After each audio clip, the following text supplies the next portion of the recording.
So today is kind of windy, that's why we're here. And this is like a house made of wood, which is built on the beach, which has books inside. How cool is that? Anyway, let's move on. You've read the thumbnail.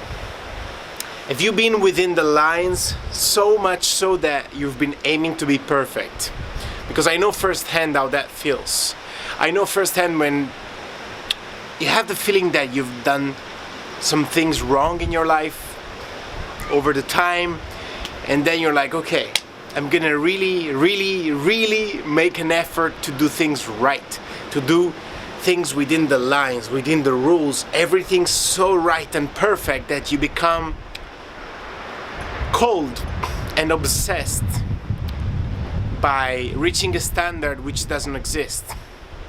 And that's why sometimes you feel that people doubt even your existence into matters, and you feel like they can't even hear you, because what you're saying is actually not real. What I was saying was not real.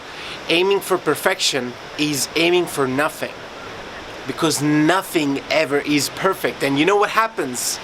That as soon as you see what happens when you see like a blank, white, beautiful blank page, the first thing you're gonna do is you're gonna look for a black spot, because you know in this reality nothing is perfect, and the first thing that people are gonna see when you are trying to be perfect is your faults, is your shortcomings, is everything that you actually have that you're trying to hide.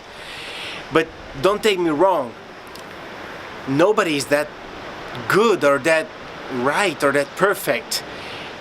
And the first thing I read this morning when I woke up was, be real, not perfect. What is the difference? Yes, you're aiming to do good. Yes, you're aiming to do things right.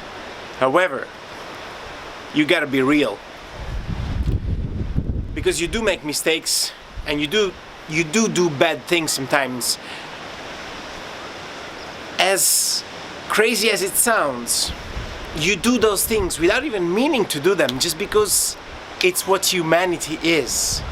We have faults, we do bad things too. But the thing is how we react to them.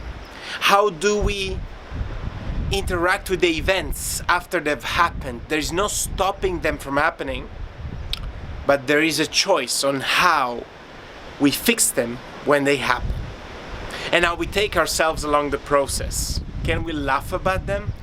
Imagine life without laughter, ever. Like in the thumbnail I just did. Staying so within the lines, aiming to be so great or so perfect that nothing makes you laugh anymore, and it becomes sad to be alive, and all of a sudden you find yourself alone, or just surrounded from people that see you as like that, but that sooner or later they're gonna see also the defects that you have, the faults, and everything that you, as everybody else, makes you human. They're gonna see what makes you human, and it's much of a relief when you actually let it out and let it be, rather than having to always cope with the highest standards possible for everything you do. That is why you feel stressed. That is why you feel that you can't take it anymore, because you're placing yourself such high standards that you can never really meet them. And even if you do meet them, it costs you so much that it leaves you empty. And you know what I'm talking about, because you're feeling it inside. Thank you so much for listening. Thank you so much for watching. This, what I just said, comes from experience. I hope it helps you. It's really windy now. And that you choose to be real and not perfect. See you tomorrow.